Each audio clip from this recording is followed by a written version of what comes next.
Hello, Donna here. Welcome to my channel, Transcending Trauma, Speaking to Solutions. I wanted to slide on because I just learned about this process called thought labeling, and I really love it. The brain is made to think. It loves to think. And with thinking, it often creates narratives. And sometimes these narratives, they become like roles that we become stuck in. They become thought patterns that keep us trapped. And this thought labeling I really love because it's not narrative creating. It's a way to sort of, we're the observer. Like my brain is a tool I use just like my body. This is a vessel that holds my consciousness, I'm the observer of my thoughts. My thoughts aren't me. There's something, it's a synopsis that happens within my brain. It's not who I am, not who any of us are. So the thing is, a lot of times when we live through trauma, there's like a lot of adverse thoughts. There's a lot of memories. There's a lot of things that don't serve us. And, when we get stuck in those sort of thought loops, it's nice to have a solution to come out of them. So this is how that thought labeling works. So if you're worrying about something, often the brain, it loves to think. It's a giant, that's what it metabolizes. That's its food, It'll create a lot of anxiety and, like narratives and very shackling, not freeing. So when you find that your brain is worrying and something's coming up, be the observer. Notice, and then just label it. Those are worried thoughts. It just kind of helps to break it up, and it helps to separate you from the overwhelm, from the thought, from the thought of worry, because it isn't you, it's your brain just, being overwhelmed.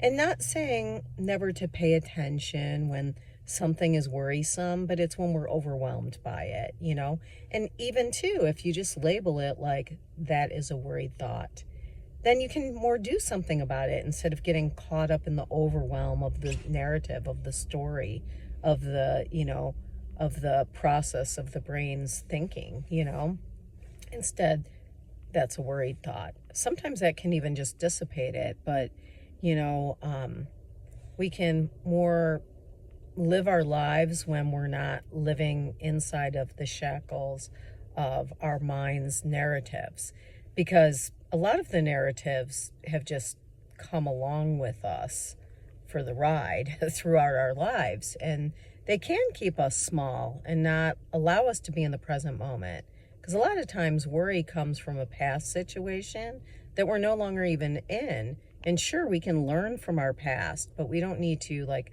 ruminate and have anxiety around it.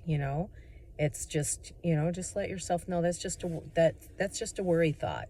And then there was another thought. I'm sorry, there was 3 types of thoughts. There was a worry thought, a memory thought, like starting to sort of ruminate. And PTSD is very much about this, where the mind will send you a lot of, what do they call it? Like flashbacks, the mind will keep thinking about a scenario from the past, and you can just label it, that is a memory, just label it, that is a memory.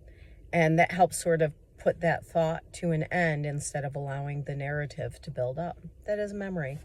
And, yes, we learn our lessons from things. I'm not saying the past has no relevance to our now moment and, to our future.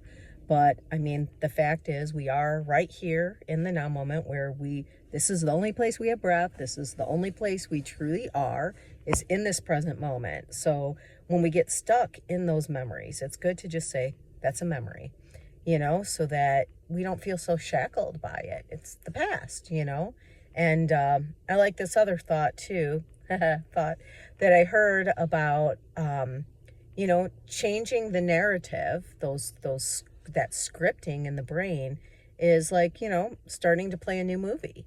So when we're reliving those memories, just saying that is a memory, unless you want to stay in that energy and inside of that way of living, it's kind of like, we do attract what we're like thinking about all the time.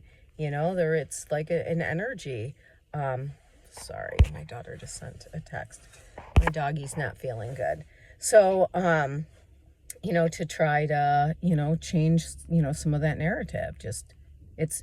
I've heard it called thought stopping too, but it really helps to just label it because, our brain's going to think. It's what it does, and we want it to do that, but we don't want it to ruminate and get stuck on past stories. So just labeling it as that is a memory, that is a memory. Thank God I'm not in that memory anymore. That is the past. And then the other one was planning. Sometimes we can get really anxious too about thinking about the future, and we can just say that is planning, just labeling it. It just helps sort of calm down the narrative and let us know and separate us from our thoughts so that, we don't think. It's so weird to say that, but we don't think we're our thoughts. We're the observer. We're the consciousness. We're the one that uses the brain as a tool, Don't let it use you. You use it. All right. Peace out. Hope it helps.